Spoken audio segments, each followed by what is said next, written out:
আজকে ভেবেছিলাম রান্না করব না, কিন্তু বর সকাল বেলাতে চিকেন নিয়ে এসে হাজির, চিকেন রান্না করতে হবে। কি বলবো এই দুঃখের কথা আর তোমাদেরকে। যাই হোক, চিকেন নিয়ে বসে পড়েছি এখন পিস করতে, কারণ চিকেনের পিস আমাকেই করতে হবে।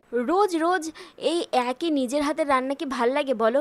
কেউ যদি রান্না করে দেয় একটু নিত্য নতুন পদ, তাহলে তো কোনো কথাই নেই।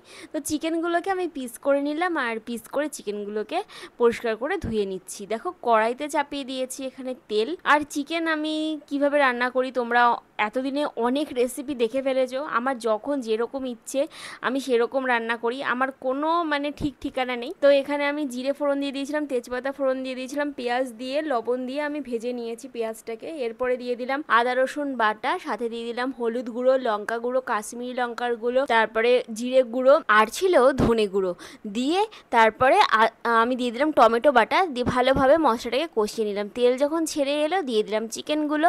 আর চিকেন এইভাবে যদি কষানো হয় তাহলে কিন্তু খেতে খুবই টেস্ট হয় আর নরম হয়। আমার চিকেন কিন্তু অল টাইম নরম হয়, সলিড পিসগুলো প্রচণ্ড পরিমাণে নরম হয়। তো এই দেখো ঢেকে দিয়েছিলাম, আর ঢেকে দিলে এই যে জলটা বেরোয় এতে কিন্তু অনেকটা সেদ্ধ হয়ে যায়। আর এরপরে এই জলটাতে কিন্তু কষালে চিকেনটা একদম নরম তুলতুলে হয়। বেশিরভাগ সবাই মনে হয় আলুগুলোকে ভেজে চিকেন বা মাটনে দেয়, কিন্তু আমি কখনোই চিকেন বা মাটনে আলু ভেজে দিই না, খুব কম।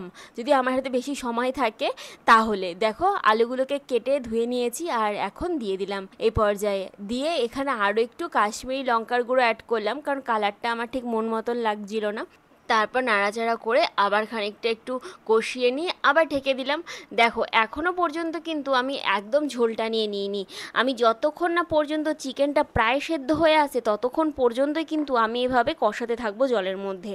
আর সত্যি কথা বললে তোমরা বিশ্বাস করবে না, এভাবে একদিন খেয়ে দেখবে এতটা পরিমাণে সফট হবে না যে সলিড পিসগুলো তোমরা যে সলিড খাচ্ছ সেটাও বুঝতে পারবে না। তো তোমাদের এইভাবে কেউ রান্না করেছো কিনা সেটাও আমাকে জানিও। এরপর কষিয়ে নিলাম, দেখো তেলটা এখন শুধু বাকি ছিল। এরপর আমি দিয়ে দিলাম খানিকটুকু ঝোল।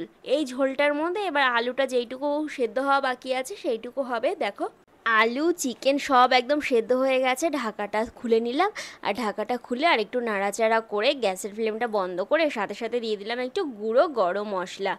আর তারপর নাড়াচাড়া করে মিশিয়ে নিলাম। ব্যাস আমাদের চিকেন কিন্তু রেডি হয়ে গেছে। এই চিকেনটা খেতে আমার খুব ভালো লাগে।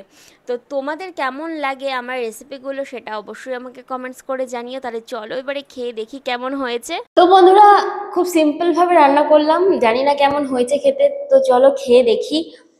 চিকেন তো আমার এমনিই ভালো লাগে, সেদ্ধ করে দিলেও মনে হয় খেয়ে নিই, তবে এত সুন্দর করে তেল মশলা দিয়ে রান্না করেছি, খেয়ে দেখি কেমন লাগে। ও দেখো তেল দেখো, গ্রেভি খুঁজে বেড়াচ্ছি, গ্রেভি খুঁজে পাচ্ছি না, তো একটু গ্রেভি নিয়ে নিয়েছি। চলো প্রথমে গ্রেভিটা দিয়ে একটু খেয়ে দেখি।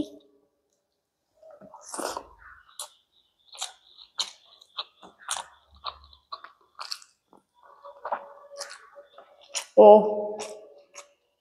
হেভি হেভি, যে আলু প্রচুর গরম,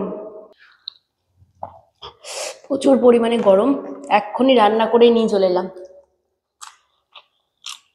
আর চিকেন একটা পিস এসেছিল, দেখো চিকেনের পিসটা কেমন হয়ে গেছে, এত গলে গেছে।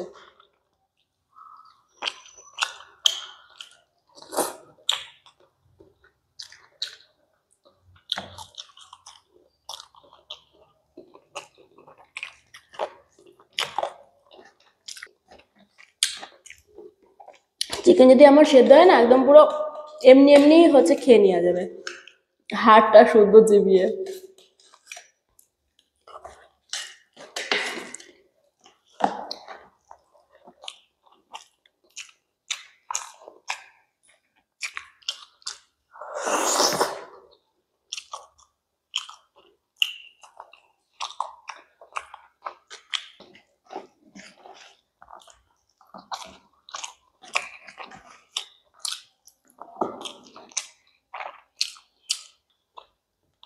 যেমন মোটামুটি রান্না করেছি তরকারিটা, তেমনি ফাটাফাটি লাগছে খেতে।